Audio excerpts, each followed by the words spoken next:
Assalamualaikum warahmatullahi wabarakatuh.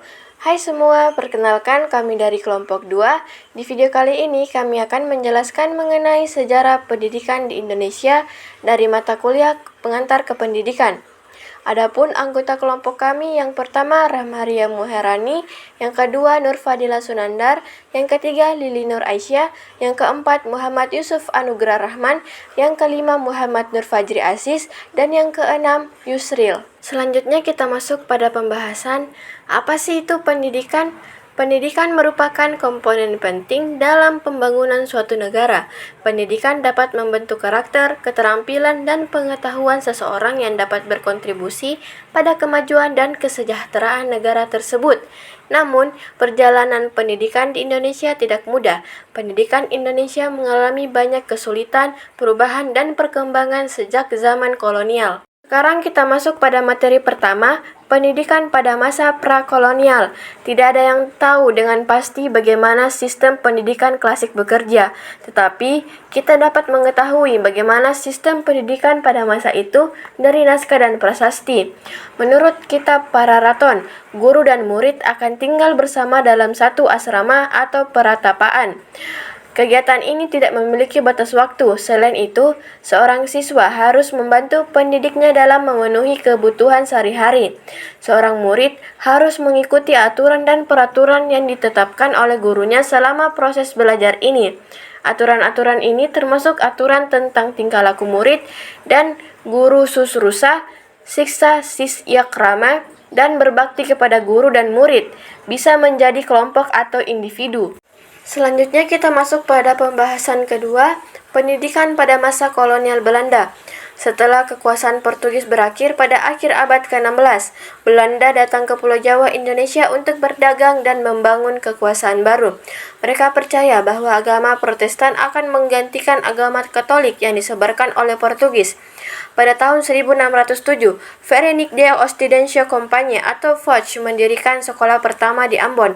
Membaca, menulis, dan sembahyang adalah pelajaran yang diajarkan. Mereka yang mengajar berasal dari Belanda dan menerima kompensasi. Satu alasan mengapa Pulau Jawa tidak terkena pengaruh Portugis adalah karena tidak ada susunan sekolah gereja di sana. Sekolah pertama di Jakarta didirikan pada tahun 1617.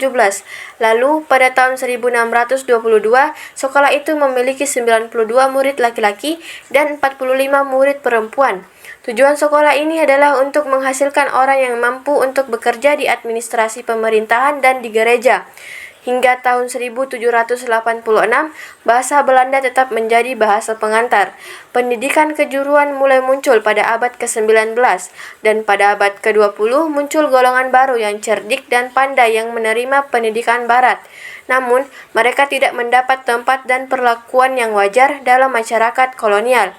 PNI mengambil alih semboyan Indië los van de Nederland, yang berarti Indonesia Merdeka, dari pergerakan ini pada tahun 1928. Berikutnya, pendidikan pada masa kolonial Jepang. Salah satu negara yang menjajah Indonesia adalah Jepang, yang menjajah Indonesia selama waktu yang relatif singkat, dari 17 Maret 1942 hingga Agustus 1945. Jepang mengontrol seluruh upaya perang di Indonesia, termasuk tempat perang. Murid-murid bersemangat mengumpulkan batu, kerikil, dan pasir untuk pertahanan. Di halaman sekolah, mereka menanam umbi-umbian dan sayur untuk makanan, dan menanam pohon jarak untuk menambah pasokan minyak untuk keperluan perang. Setelah pengaruh kolonial Belanda runtuh, sistem pendidikannya juga runtuh. Pemerintah militer Jepang internir banyak Belanda, sehingga banyak sekolah kalangan atas Belanda dan Indonesia lenyap. Susunan pendidikan anak-anak Indonesia adalah satu-satunya yang tertinggal. Sekolah rendah atau sekolah guru yang dimaksudkan untuk menyiapkan tenaga pendidik yang banyak untuk memompa telah dihapus. Selanjutnya pembahasan ketiga, pendidikan pasca kemerdekaan. Tujuan pendidikan nasional Indonesia 5 kali berubah dari tahun 1945 hingga 1969. Tujuan pendidikan nasional pada awal kemerdekaan sangat menekankan pengembangan patriotisme. Menurut surat keputusan Menteri Pendidikan, Pengajaran dan Kebudayaan, Tuan Suwandi tanggal 1 Maret 1946, Ini masuk akal karena pada saat itu Indonesia baru saja bebas dari penjajahan yang berlangsung selama bertahun-tahun dan masih ada indikasi bahwa Belanda ingin kembali menjajah Indonesia. Akibatnya, menanamkan rasa nasionalisme melalui pendidikan dianggap sebagai cara untuk melindungi negara yang baru dibentuk. Kurikulum setelah kemerdekaan dikenal sebagai Leerplan atau rencana pelajaran dalam bahasa Belanda yang lebih terkenal daripada kurikulum 1947. Kurikulum sekolah Indonesia pada saat itu dipengaruhi oleh sistem pendidikan kolonial Belanda dan Jepang, sehingga hanya meneruskan kurikulum yang sudah ada. Rencana pelajaran 1947 dimaksudkan untuk mengganti sistem pendidikan kolonial Belanda, karena saat itu Indonesia terus berjuang untuk kemerdekaan dan berusaha membangun karakter manusia Indonesia yang merdeka, berdaulat dan sejajar dengan negara lain di bumi. Selanjutnya, pembahasan keempat, sistem pendidikan pada masa Orde Baru. Presiden kedua Republik Indonesia yang kala itu dipimpin oleh Soeharto memimpin Orde Baru yang berlangsung selama 20 tahun, dari tahun 1968 hingga 1998. Hak untuk kesetaraan pendidikan tidak terpenuhi di pendidikan Orde Baru karena pemerintah terus mengontrol pendidikan siswa. Para siswa diberikan sejumlah besar materi yang harus dipahami tanpa mempertimbangkan keberhasilan pendidikan itu sendiri. Pendidikan pada masa itu ditujukan untuk kepentingan pemerintah untuk pembangunan nasional. Mereka ingin menghasilkan banyak siswa tanpa mempertimbangkan kualitas mereka. Akibatnya mereka terdidik tapi tidak sensitif terhadap sosial. Pelajar dididik untuk menjadi pekerja yang nantinya akan berfungsi sebagai penggerak pemerintahan. Selain itu ada doktrinisasi di sekolah. Kurikulum 1975 adalah yang pertama di Orde Baru yang menerapkan ideologi Pancasila ke seluruh jenjang pendidikan. Pemerintah menanamkan gagasan sila-sila Pancasila melalui indoktrinasi ini yang mulai pengajaran melalui sistem hafalan. Selanjutnya, pembahasan kelima, sistem pendidikan pada masa reformasi. Masa reformasi atau perubahan dimulai setelah Presiden Soeharto menjabat pada tahun 1998. Adanya otonomi regional termasuk otonomi pendidikan adalah perubahan yang paling signifikan. Saat ini pendidikan memberikan kebebasan yang luar biasa untuk berkembang.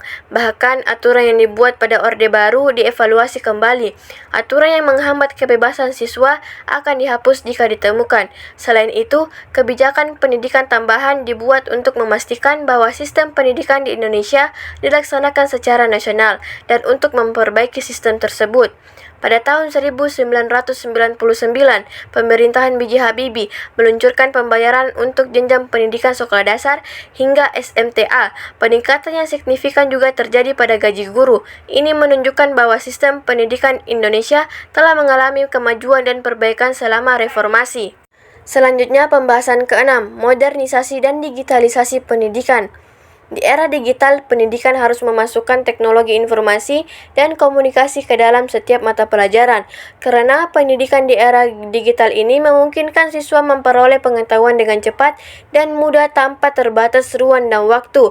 Untuk menghadapi tantangan pendidikan di era digital ini, guru dan siswa harus mampu berkomunikasi secara efektif dan beradaptasi dengan pesatnya kemajuan teknologi. Ada beberapa aspek penting pendidikan di era digital. Yang pertama ada akses informasi, yang kedua ada e-learning, yang ketiga pembelajaran berbasis teknologi, yang keempat platform kolaboratif, yang kelima personalisasi pendidikan, yang keenam pendidikan jarak jauh, yang ketujuh keterampilan digital, yang kedelapan inovasi pembelajaran. Dari pembahasan yang sudah saya bahas, adapun kesimpulan yang dapat kita ambil. Sejarah pendidikan Indonesia memiliki banyak cerita menarik. Sejarah pendidikan di Indonesia dari masa lalu hingga sekarang menunjukkan bahwa pendidikan sangat penting untuk membentuk kepribadian kita.